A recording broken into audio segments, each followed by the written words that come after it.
Hoy, what's up mga kamas? So kamusta naman kayo dyan? And kitang-kita nyo naman sa thumbnail natin na meron tayo i-bike check ngayon na isa sa pinakamaangas na 13 speed na lumabas na model ngayon and brand mga kamas na si Optimus.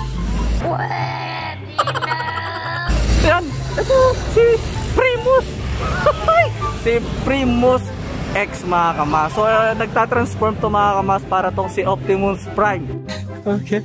So napakaganda na ito mga kamas. Alamin natin specs niya. Kung sulit nga pa mga kamas sa presyo niya mga kamas. And syempre bago ang lahat, huwag mo kalimutan mag-subscribe, like and share, and click the bell icon para mas updated kayo sa ating mga susunod na bike check and bibis tayong bike shop mga kamas. So umpisa na natin to.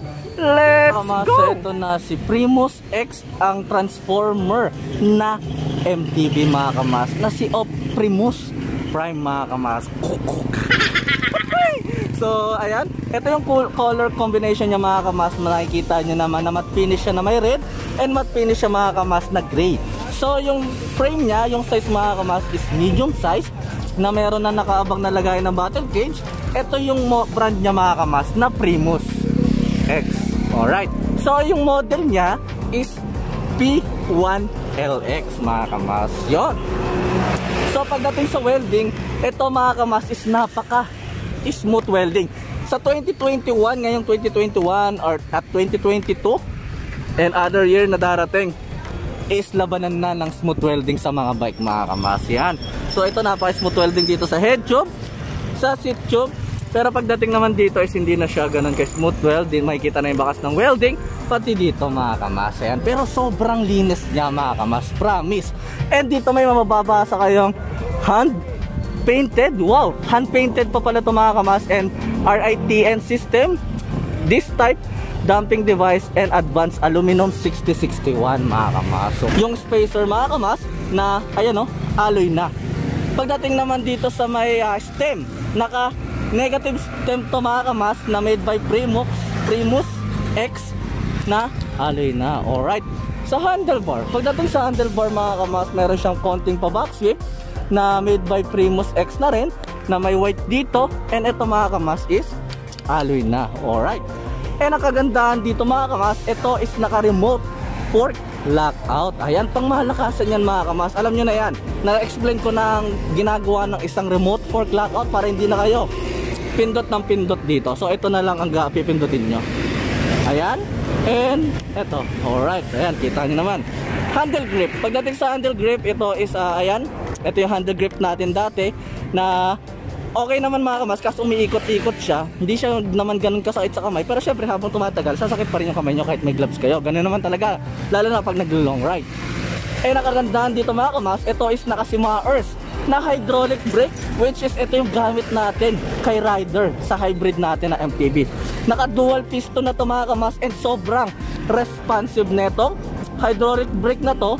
Ayan, which is ilang months na, 7 months na ako nung hanggang ngayon 7 months na, hindi pa rin ako binibigo niya sa pag-brake, and hindi siya nauubusan mga kamas, promise.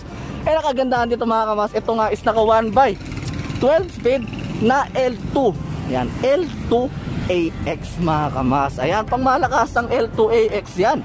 Ayan o, pagdating naman sa head tube mga kamas, ito is tapered head tube na may badge na.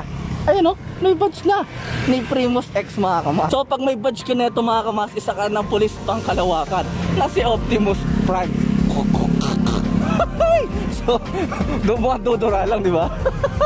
So sa fork, pagdating sa fork mga kamas is made by Primus X na rin, na ito is alloy. Ayan, wow, hindi dumidikit yung magnet. So alloy yung fork. Alright, na made by Primus X.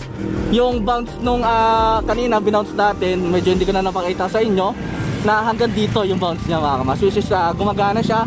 And yung travel ng fork mga kamas is nasa 120mm yung travel, and nasa 32mm yung laki nung stanchion. Yung cap mga kamas is nandito, and alloy na yan. And yung fork mga kamas is air na rin yan. So ito nga is naka remote fork lockout and air shock na rin siya mga kamas. Okay, check natin mga kamas kung ano siya, may rebound adjustment. So wala siyang rebound adjustment mga kamas.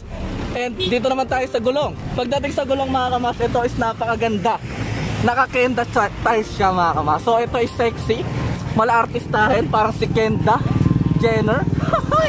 Yan o, mas sexy ito mga kamas. Ayan. So ito nga mga kamas is 29, ayan, 29 by 2.20 yung lapad mga kamas. Naka skin wall na yan mga kamas. Kaya no, pang malakasan. Eh nakagandaan dito sa gulong na to mga kamas. May mababasa kayong ganyan no, HADC H8 DC HB HB pala, HBDC HBDC. Di ko alam kung ano ibig sabihin nun. Baka siguro ano yon, DC and Avengers. So ito kasi is mga Transformer. So kasama niya yung ano, basta yon. Gawa-gawa ko lang yan mga kamas. So pagdating naman dito sa rims is double wall na made by Primus X mga kamas na alloy. Spokes is bakal. Hubs is check natin mga kamas. Alright. So wala siyang pagkakakilanlan mga kamas, wala tong birth certificate. Alright, pero alloy na siya. Ayan, alloy na siya mga kamas. And check natin, okay, 160mm yung rotor, quick release. And nandito yung caliper ng brake niya na dual piston na si Maers mga kamas. Alright, pagdating naman dito sa cabling mga kamas, naka internal cabling. Yung RD and brake na sa likod.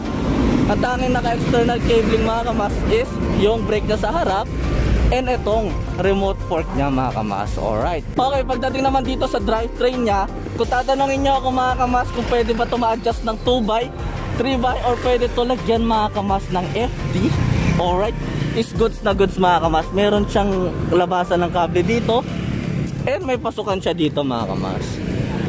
Ayan. So pwede ito mga kamas, pero para sa akin is napaka goods kung naka 1x kayo. Seal bearing, square tapered, pumipiyok na. Removable chainring, 3040 yung laki ng chainring. 104 BCD, made by Tonglu. Dati si paring Tongli, ngayon Tonglu na. So sa chainstay meron siyang bridge, tsaka sa seat stay.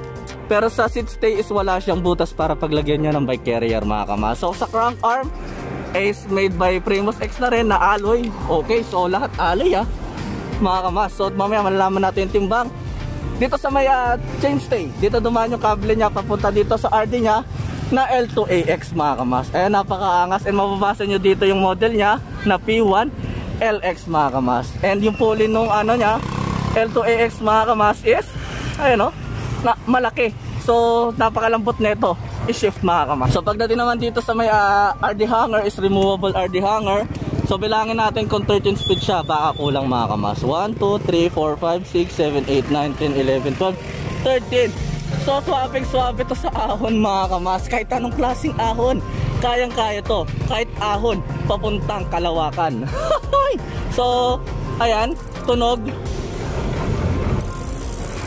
May tunog siya mga kamas, kahit ano lang siya Grabe. Hindi kayo makakatakas kay misis. Ayan may tunog siya mga kamas. Tunog di makakatakas kay misis. Kahit wala siyang birth certificate yung hubs mga kamas. Alright. Pagdating sa likod, yung wheelset sa likod is same lang dun sa harap. Kenda tires, 29 by 2.20 yung lapad. Double wall yung rims by Primus X na alloy. Spokes is bakal, hubs is wala nga pagkakakilan lang. Walang birth certificate. Ito yung hubs ng gulong. Ayan, marami and maliliit mga kamas. So swabing-swabe to. Alright. Sa likod is quick release na 160mm yung rotor and nandito yung caliper ng brake niya na si Maers na dual piston mga kamas. So okay. So seat clamp niya is alloy na quick release. Seat post is made by Primus X na alloy. Pedal niya is bakal yung loob, plastic yung labas, pero ito yung masakit sa kasukasuan, pero makapit to mga kamas. Hindi siya madulas lalo ngayong tag-ulan. May reflector. And dito sa saddle mga kamas is ayan napakaganda. Ayan medyo makapal siya. Alright mga kamas, so tara samahan nyo ako, alamin natin sabay-sabay kung ano nga ba ang timbang ni Primox P1 LX mga kamas. In 1, 2, 3, let's go! Alright, so medyo magaan siya. Grabe ang gaan. Ayan. Alright, kumapit na siya mga kamas. Okay. So yung timbang niya mga kamas is 13. Wow, 13.61 kg. Alos medyo mukhang magiging hybrid na yung timbang niya. Napakagaan niya mga kamas dahil alloy frame, alloy fork, Ang baka lang sa kanya is yung spokes lang mga kamas. Panalo. Ayos, swabe. Alright mga kamas, so ayun na yung specs. Ayun na yung weight ni Primus X Optimus Prime mga kamas na nagtatransform na bike na si Optimus Prime. So sunod sa uso lang tayo mga kamas.